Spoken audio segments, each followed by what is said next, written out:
Ayun no, ito yung ating binibreed ngayon, ang ating Mount Banahaw Lines. Ito yung ginagawa natin sa ating pang battle crosses. Bali, 2-way cross ang ating mga hens dito. Ang mga bloodline nila ay Doc Halsey Lemon at Tornado Hatch. At inimfuse po natin sa ating Golden Boy sweater. Ayun no. At marami na rin tayong napalabas na mga anak nila. Yun yung ating first batch at saka second batch na late born. Ayun no.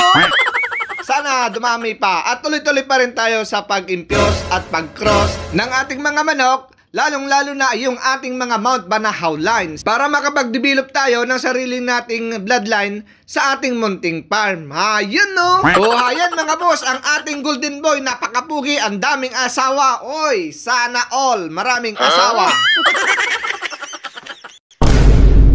At ito naman yung ating 5-key sweater na in-infuse po natin sa Mount Banahaw Lines natin ng ating mga pollet. Ayun no. Yung ating mga pollet, ang bloodline po nila, yan po ang ating pure Tornado Hatch. Ayun, ang gaganda po yung ating mga Tornado Hatch at gwapo yung ating 5-key sweater. So, ang kalalabasan ng kanilang mga anak ay mga pogi at magaganda rin. Ayun!